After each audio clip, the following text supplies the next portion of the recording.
little bit slower and right into the microphone. Do we know who's going to be playing Fry, and do we know if it's going to be put on Adult Swim because of the content? Is this a Naruto question? Yes. Again, you know, I really, after the first season of Naruto, which is 26 episodes, I really left the show, so I really don't know what they're doing now about the new voices. But even if I did know, I probably couldn't tell you because they make you sign all these confidentiality agreements, all these things. And I know some people that have gotten fired on Naruto for coming to conventions and saying, "Oh, this is what happens," before you've even seen it. And that person no longer works on the show. So even if I did know, I couldn't tell you. Well, and if it's an issue of content, they'll probably not have it. Like if it's, you know, not PG or PG-13 or something, they'll probably rewrite it. Or sometimes they do, you know, special DVD things. And on the same token of non-disclosure, do not ask me what I think of the new live-action Dragon Ball movie. I will not say.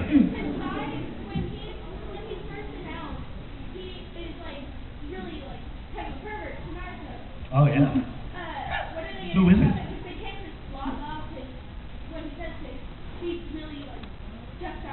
Right. Yeah. That's when they usually just hire people like me to change the content for the on-air version, and then the DVD version will be completely perverted. Woo! You get all the groping and all that on the DVD. Hooray for perverts! Way in the back with the big tall hat. Have you ever been recognized outside of the car? Have you ever been recognized outside of the car? I don't think so. Some relatives once recognized me at a party. It was my birthday party. Other than that, no.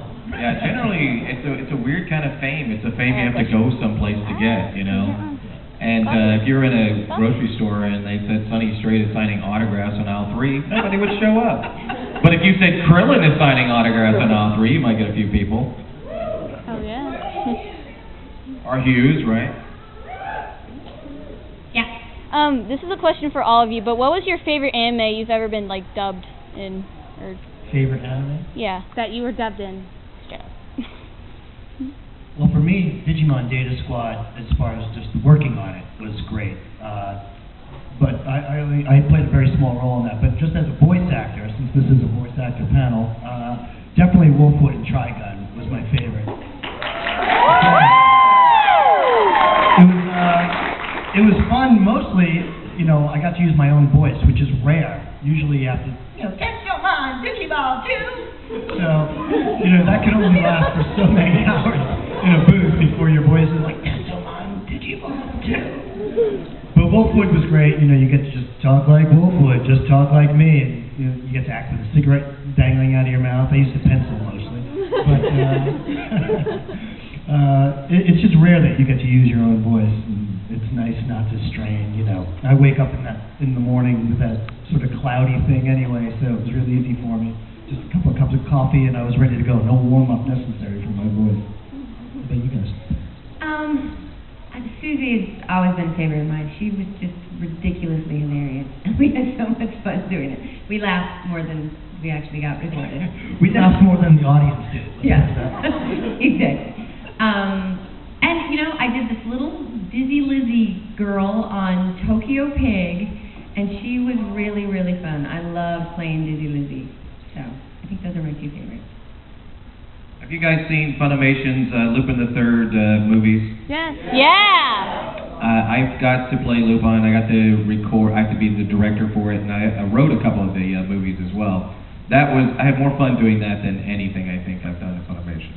But you always have fun. I mean, it's kind of hard not to have fun standing in a booth and making goofy noises all day. This is true. Right. It's the best job ever. It beats working for a living, that's for sure.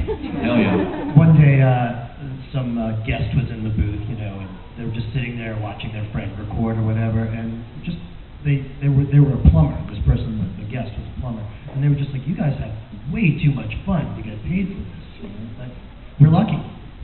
Yeah. I have a question for Jeff and Ken. Well, because a lot of the shows that you worked on are ones that were involved with directing and writing and kind of transferred into that one, how did you get involved with writing? Because you're not in the writing credits or the directing know. What possessed you to walk in and put it? What possessed me? The need of a job possessed me. Well, the funny thing about Trigun is, it's hilarious. Go away. This is before I was a writer or director. I was an actor, and I was strictly an actor. And Trigun was just this little thing. It was straight to video, and we just did it in a small little studio up in Nowheresville in the valley in Los Angeles. And I didn't remember it at all. And then Cartoon Network came into existence, and they aired Trigun, and it became this big thing. So we didn't even have credits back then, and it was before I was even in the Screen Actors Guild, so they weren't even like using credits because it was a non-union show back then. So it was very odd. I didn't remember it, nothing, and then I did my first anime convention, and I showed up. I didn't put it in my bio or anything. I just showed up, and I was like, "Hi, I'm Jeff Nimoy. You guys must know me from Digimon." And someone starts yelling, "Wolf One!" And I'm like, "Oh yeah, I played this character, I guess, Wolfwood and Trigun," and the audience erupted. I had no idea it was on TV. I had no idea people knew Trigun or Wolfwood or any of that stuff. And I let Johnny Young Bosch know. I'm like, "Dude, people know this show." He didn't know either. So it was kind of crazy how that all happened. And but it was before even cable TV became popular. It was crazy. It was done a long time ago. So that's what happened, and then later on I became a director and writer. So I actually auditioned for Bash the Stampede. Yeah, and they were listening to me, and they were like, you would actually be a better Wolfwood, we think. And so they didn't even audition Wolfwood, they just gave me that job after auditioning for Bash, which I'm very lucky, I'm very grateful they did. Yeah, years later. One of the shows that I like is Funimation. I don't think enough people think Kodo Chef. Yeah. Well, that's kind of weird show because there are a lot of change a lot of voices and the jokes and stuff. And how in the world did you come up with the voice that you used for For Zenjiro? Yeah, Zenjiro. Well, it was very interesting because he has these great big buck teeth. So I just decided to give myself buck teeth and talk around them. And so that's how I came up with that voice. And he also got a little crazy as he went on. But, yeah, you were talking about, though, not getting credits, right? I was watching Cartoon Network just like last night or night before last night. They had a Scooby-Doo movie on there, right? And they brought back Casey Kasem. Do you guys know who Casey Kasem is? Yeah. Original Shaggy. Yep. So this is a guy who pretty much, as far as voice acting is concerned, has pretty much reached an apex. I mean, he also was had his top 40 show, right? Yeah, and he was Robin. Keep reaching for the stars. Reaching for the stars. Keep your feet on the ground and keep reaching for the stars. But That was really the good. intro to this had credited the writer, the producers, the directors. No credit to any voice actor for that, which is very strange, because School, where's our credits? Where are we credited, School? Like, wow, where's our credits, School? So it's funny, the money who produce these things, what they think is important, but you don't usually see them at conventions, right? Because the fans couldn't care less, I know. Who provided the money? I want to know! I must know who the distributor was. Who's the investor? Let me know. Yes, in the backpack. Yeah. All right. Or the guy with the microphone. Either one. I've been raising my hand to It's all right. For Sonny, all right. First, I'd like to thank you for doing the best voice in Dragon Ball Z. The only man who can knock up a robot. Oh, She's nice. basically a sophisticated blow-up doll.